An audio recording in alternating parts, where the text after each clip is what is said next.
Thursday at nandito na naman ako sa Las Piñas. So, dumaan ako ng Cavitex today. So, parang ako nag-field trip dito sa Manila ngayon kasi every time na pupunta ako dito sa Las Piñas, iba-iba yung route na dinadaanan ng aking Grab. So, anyway, so I've just seen Cavitex, which is kung saan yung dating postal. I have an appointment today. Hopefully, this will be my last appointment here at my dentist kasi makukuha ko na yung aking denture. Fitting na nung final denture. So, okay, I hope everything is perfect para hindi na ako babalik pa dito sa Las Piñas kasi I'm on my 3rd week already here in Manila and I'm going back to Canada soon. Ito yung main reason why I went here. So, yeah, I need it to be done soon. Yeah, it's super extra hot today. Napakainit sa araw. At napaaga ko. So, I'm still gonna wait for like 20 minutes before my appointment. Hindi naman ako pwede maglakad-lakad dyan ng ganito kainit. So, ito yung entrance ng Elena Building and yung Villanueva Dental Clinic is dito. Medyo puyat ako ng konti kasi nag-work ako kagabi. But on Thursday, I'm on leave. And then Friday, flying back to Canada already. So, andito na ako sa clinic. Inaantay ko na lang natawagin ako.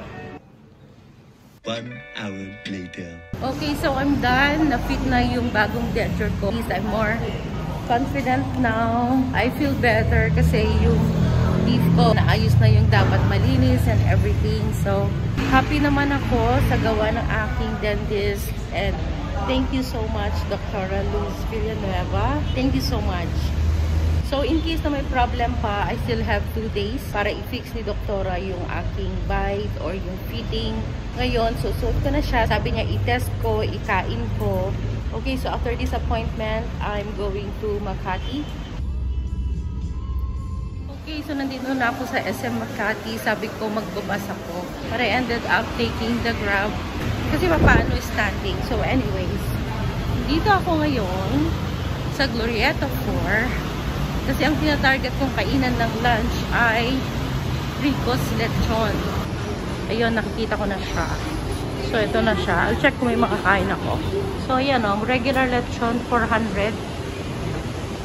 Sige, try ko. Pag may sobra, iuwi ko na lang. So, ito yung after ko. Yung regular na lechon, 250 grams. Good for 1 person daw. Pag may sobra ko, iuwi ko na lang. And then, just 1 plain rice. Okay, so ito na yung aking lechon. Ako, madami naman ito. Hindi ko ito kaya ubusin. Then, ito yung rice. O, diba? Ang cute ng lalagyan. Maliit na kaldera. Yan. Tapos ito yung aking inumin, red iced tea. Wala masyadong tao kasi ay mag-alas stress na ako. Ang lechon. Pwede bang i-take out na lang pati ito ang container? Kasi ano ba? Saan pa nakakabili na ito? Cute. I like it. Parang sausawan. May suka dito. Wala namang container. Tikman na ako. Ano itong ba kaya ito?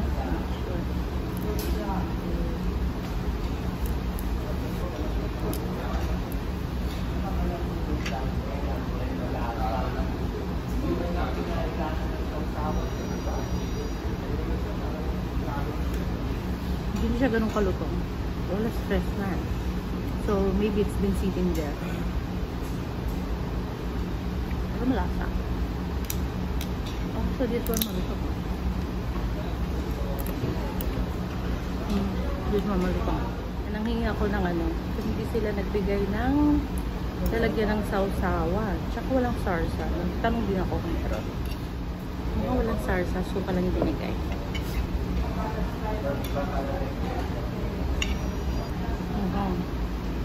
Itong meat niya malambot. Suka talaga yung sausawan dito.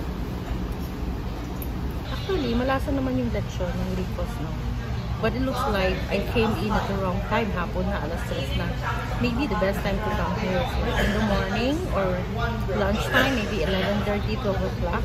Yung saan fresh na fresh pa yung lechon, parang crispy pa. Yung nabigay sa akin, meron siguro 2 crispy, but most of it medyo makunat na. Pero yung meat naman malasa. Yung sausawan nila pala dito is suka. So, I was expecting na merong sarsa kasi syempre pag lechon, parang by default, you're looking for sarsa. Pero maybe that is Rico's lechon signature. So, ang ending, kala ko may matitake out pa ako. Pero, kalahating piraso na lang yun. So, never mind. Okay, so lumipat na ako dito sa SM Makati. So, meron akong bibilin sa grocery na mga panalubong. So, wala na ako masyadong chance para pumunta sa grocery. So, I'm doing it now. So, I got my son a pizza t-shirt because he is a pizza lover. Tapos, ang cute. May nakalagay sa tumbler. 299 pesos. So, may pinapahabol yung anak ko dito sa Uniqlo. Hindi nakalusot. Nakita ko na ito before, pero hindi ko pinili. Now, pinapabili niya yung Kurumi t-shirts. Okay, so I'm done here at Uniqlo. Baba na ako sa SM Supermarket.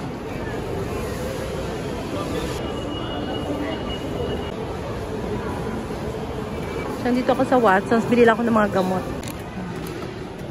Okay, so I'm done here. Bumili lang ako ng konting mefenamic acid, tsaka yung aking gamot sa allergy. Kasi dito ko lang binibili yun sa Pilipinas. Okay, so now I'm going in here at the supermarket to buy a few requests from my kiddos.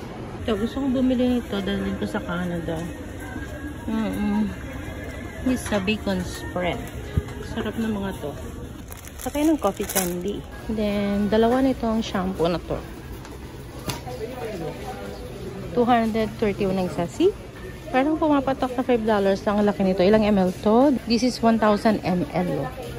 Pumapatok lang na $5. Diba? Super sulit. Bitbitin natin yan. So, ito yung request ng anak ko.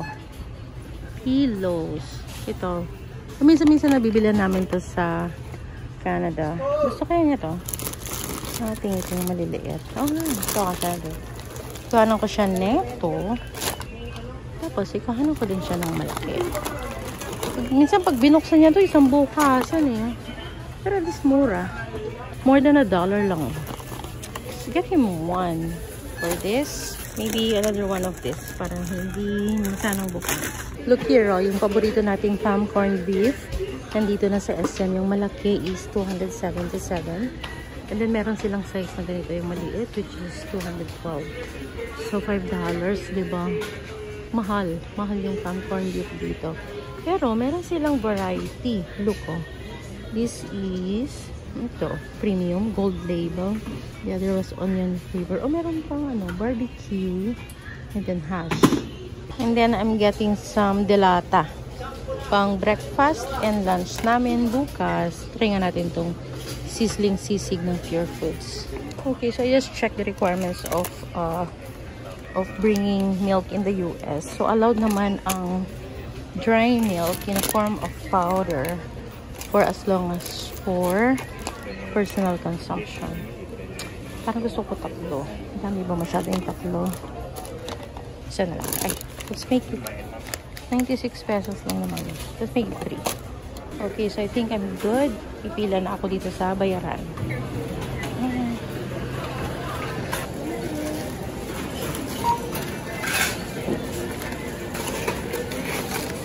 Okay, so I'm done with my pasalubong grocery.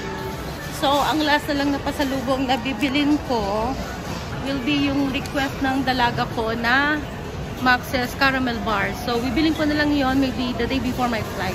Yeah, so I'm going home na after this kasi I need to rest na. I still have work tonight. Although, I start working at 4 in the morning. That's like 1 p.m. in the afternoon in Canada.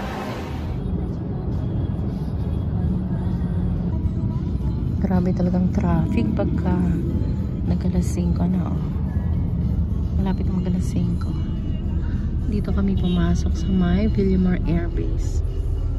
Pag yung papasok ng BGC during peak hours, kahit saang access point papasok ng BGC, napaka-traffic.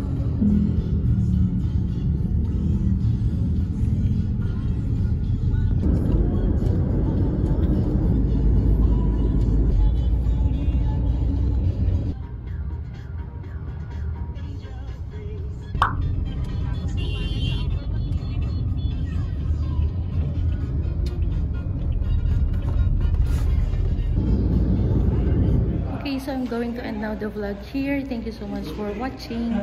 And I'm gonna see you in the next vlog. Bye!